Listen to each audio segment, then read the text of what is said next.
Hello, everyone. You're welcome. The Judgment Day is finally here this weekend. Chelsea versus the Arsenal.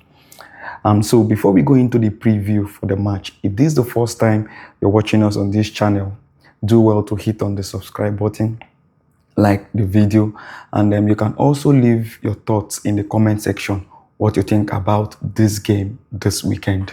So let's start first with Enzo Maresca and the team. For the avoidance of doubt, Enzo Maresca has been doing a good job so far, so good in Chelsea. And with the win they had this midweek against Barcelona, it is a positive one for them coming into this game this weekend to play against Arsenal. So they have a great momentum now in the camp, and everything is fine with them. And I also want to be very sure that I'm praying that Cole Palmer is available for them, because I want everybody to be on their best when coming to play Arsenal. So we can see what they have, and they can also see what we have. So let's go into my own team. As you all know,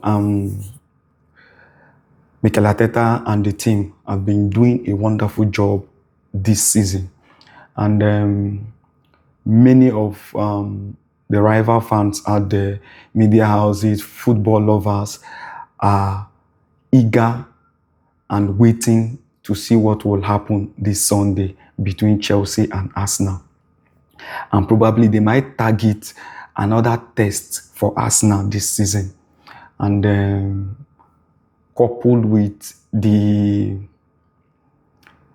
saying that Arsenal is favourite to win the league. So they want to see this one as another test. If Arsenal can pass this test. They said it in several games we've played. The Tottenham, the Bayern, and previous ones. So it's not an issue for me as a fan. That one is not an issue, whether test or no test. So coming from that Bayern Munich win, man, it's a good one. And seeing the likes of Odegaard, Madueke, and Martinelli back into the team is another positive one for Arsenal. So the one game we played against Bayern Munich, I think Trossard left the field. He said he felt something. So we don't know if he will be available for the game on Sunday. But as the time I'm doing this video now, I'm expecting Arteta's press conference today.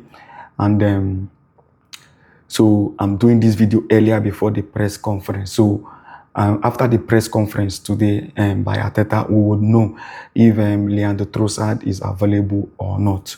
So also, we are also hoping that we'll have an update from Mikel Arteta concerning Victor Gyökeres being in contention for the game this weekend. So, but in spite of that, we move. So, this game is going to be an interesting one. And we are going to the Stamford Bridge. And for the avoidance of doubt, right? I think it has been 2 to 3 years now. Chelsea has not had a win against Arsenal, right? So we are not basing this match this weekend on pass record. I'm taking the pass record away. So what we are looking at now is the form, the present form both teams have. Coming from Chelsea, the win they had against Barcelona in the Champions League, and the win we had against Bayern Munich in the Champions League, make both teams and their camp to be on the positive side going into this game. So many Arsenal fans will be asking, how will the lineup look like? This one that Odegaard is back into the team now, and will Mikel Arteta retain the lineup he has been using, or there is a change that would happen on Sunday? Like I always say, If something is not broken, keep with it because that thing has been giving you success, right? But on the other side, when you look at Arsenal play, the reason I'm saying this is because the way Arsenal plays now, irrespective of whoever is in the first team or in the lineup and whoever is coming in later, there is no difference in the drop of quality and output in Arsenal game. If you have been noticing that. So whether Eze is being pushed to the left or there is a change in the lineup, all I have to tell you what I have noticed, if you have also noticed, that the quality of the output, irrespective of the lineup, does not drop in Arsenal game, no matter what, if you have noticed it, right? Okay, so let's look at the possible lineups for the game this Sunday. So we have David Raya in goal, right? Timber as the right back. Saliba, for me, pairing any of them, Hincapi or Mosquera, is fine. Like I said, irrespective of who is playing, the quality of the game and output is always there. So Hincapi or Mosquera pairs Saliba, I'm fine with it. On the left back, Calafiori. So we still have Zubimendi and Rice as the double pivot, while Rice does the box-to-box. So who plays the 10? Is it Odegaard or Eze? So, like I said, we are not aware of if Leandro Trossard is back, right, or will be available for the game on Sunday. For me, if he is not available, then I will move Eze to the left, then bring Odegaard in to the 10, right?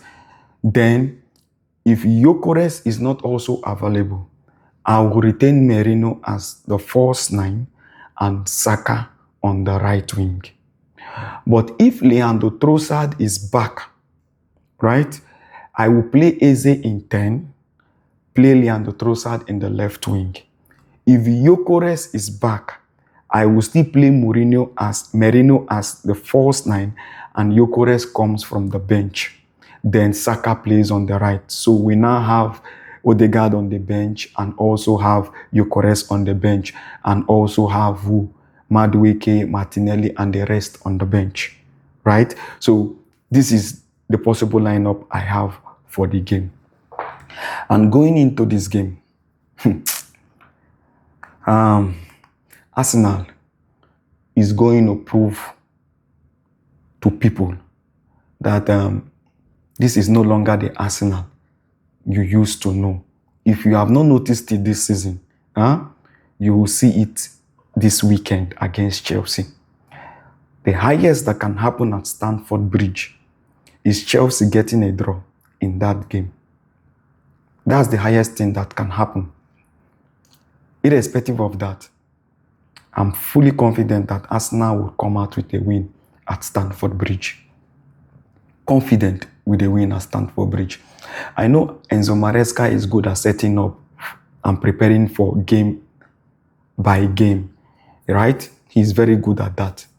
But in spite of that, when you see Arsenal play or you've noticed us this season, irrespective of the tactics you want to bring, we have many ways of approaching the game.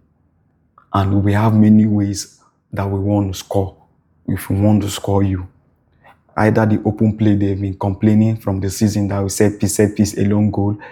They've stopped complaining. You know why? Because now we've not scored much set piece. We've scored more of open play goals than set piece in the last maybe 3 or 4 games. Have you seen that narrative? The narrative have died. So it's always Arsenal. They'll bring one narrative or the other, right? So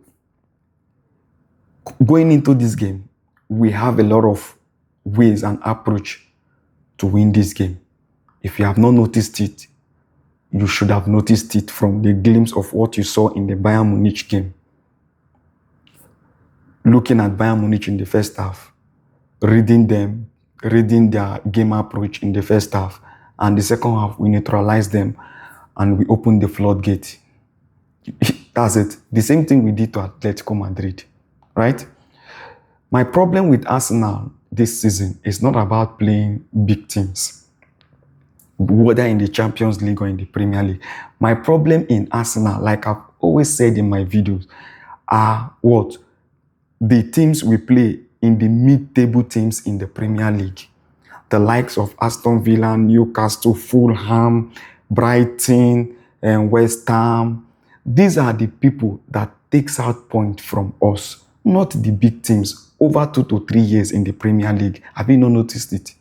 So this season, we've been able to surpass that of Newcastle, Fulham, and West Ham. I think the only small team that become a stumbling block or that put a stumbling block when we played them is Sunderland just recently. And then we saw what happened in that game, right?